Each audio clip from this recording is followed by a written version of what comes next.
But to start us out, we'll be having Matt Carroll, who will be reading his nonfiction piece, Grind It Until You Find It.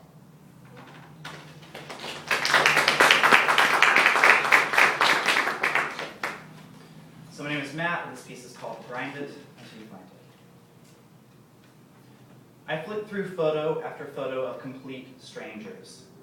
Some were faces, some were various body parts, and some were just blank. Taglines let me know what they're looking for. To top, to bottom, to waste time, or maybe just to find friends. I was using my favorite application, Grindr. This iPhone app shows how far away other gay men are from you. Now, I'm not talking about hundreds of miles away. I'm talking about dozens of feet away. You can talk to the gay boy who is literally next door to you. You can trade pics, sometimes the naughty kind, and you can even send a map of your location for easy access. Grindr has more than 1 million users worldwide, and more than half of them are in America. On the surface, Grindr is all about allowing people to meet each other and hopefully hook up. But that's not the whole story. This app is really about gay men's obsession with projection and perception.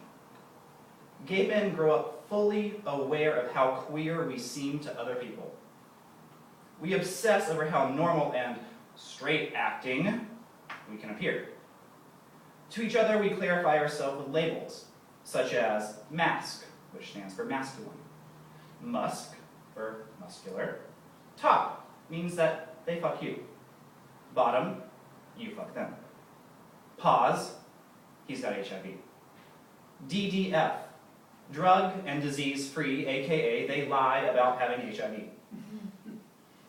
The photo becomes the first representation on Grindr. It lets you show off how sexy you are. Seeing is believing, and the photo is how you project to the world that you are a real person in an anonymous world. I sat and contemplated my options for a new Grindr photo. I've been in a holding pattern of graduate school education for a couple of years, and self-awareness, critical theory, and analysis have been drilled into my brain. I know that the photo is not real. It's merely an affected image representation of myself. I settle on a photo that hides my double chin. You can't see this awful mole on my neck, and it looks much more muscular than I really am. I'm not really sure that it's me at all. But to my surprise, my online persona recently attracted a wonderful and handsome man on Grindr. And he was really perfect. I find myself thinking this very often, that I've managed to sort through all the schlock and find the one on Grindr. He was handsome. He was muscular. He was masculine. He was straight acting. He was DDF. He was nearly twice my age. You know, when I have a good hookup, everything seems so real. It's not like the sham sex that it probably is. I imagine myself 10 years into the future with my older man. We have a Yorkie named Molly, an adjustable rate mortgage, and on the weekends we go antiquing in our Range Rover. I want to remember every detail of the hookup so I can tell people that I knew that this was it when it happened. I remembered his age, 48, and that his birthday was coming up next month. I'm so consumed that I think that every detail on the car ride home was so important. I thought I could see the breath because it was so cold outside. Pat Benatar was playing on the radio. I noticed he buttoned my shirt incorrectly. I start to fix that button, but then I leave it. I want to savor all that realness. But that wasn't reality, though.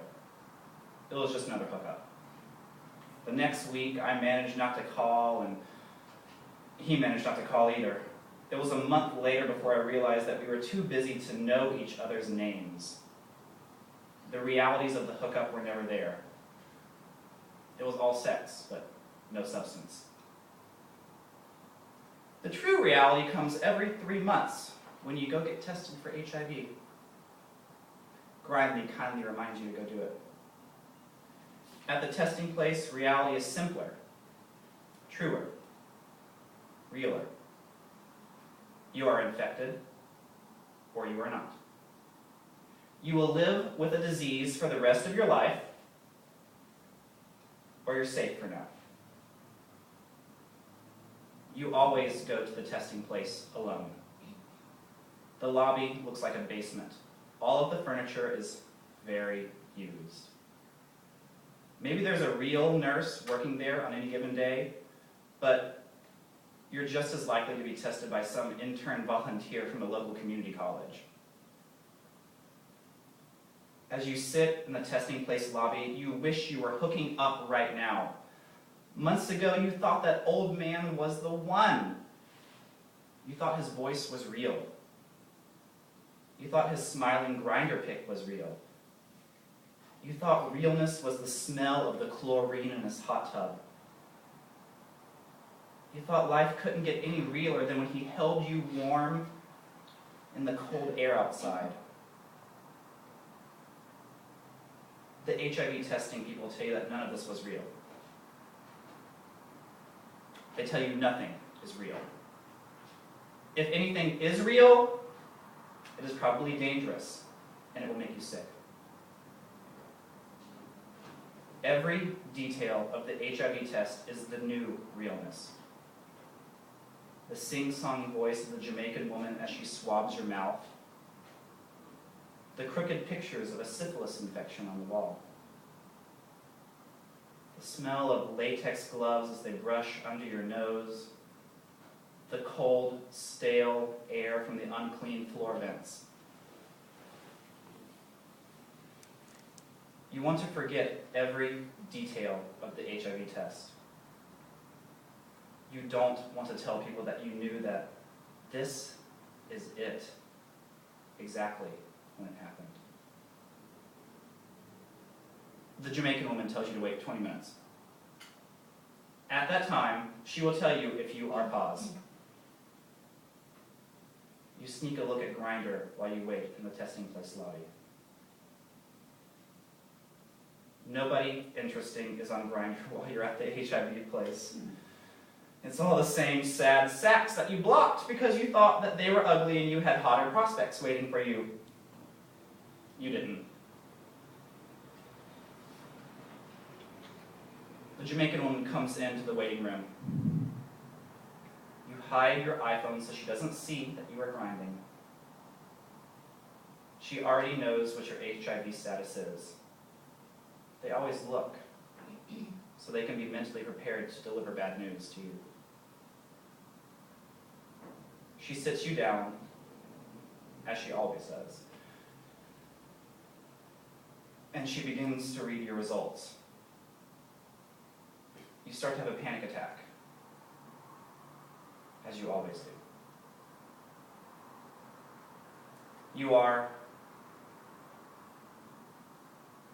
You take a huge breath. You come here every 3 months. You have safe sex. You don't use drugs. But this is the moment when you're going to be told that you are infected. I am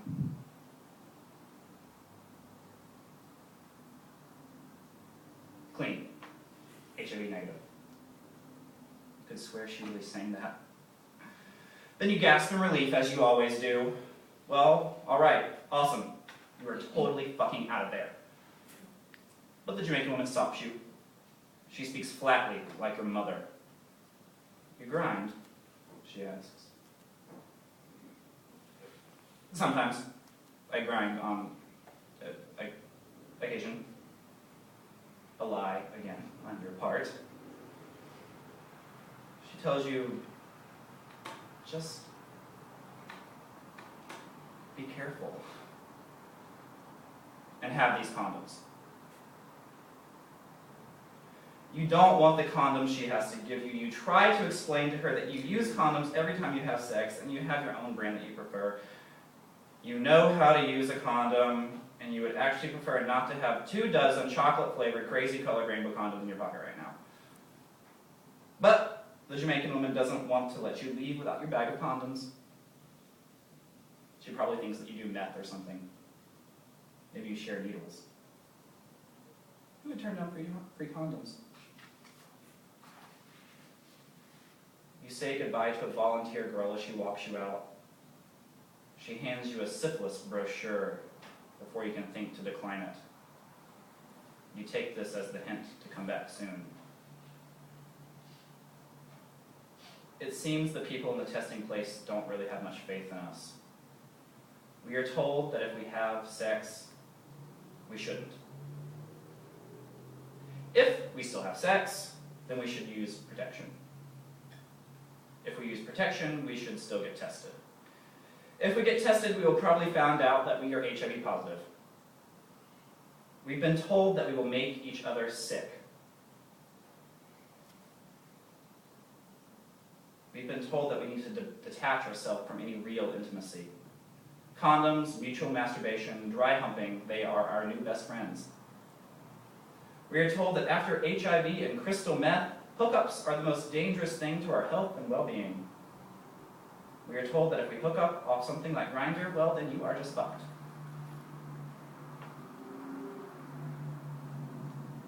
I put down my iPhone. I look at my bag of condoms and my new syphilis prevention brochure. I worry that people have come to expect so very little of me because I am gay.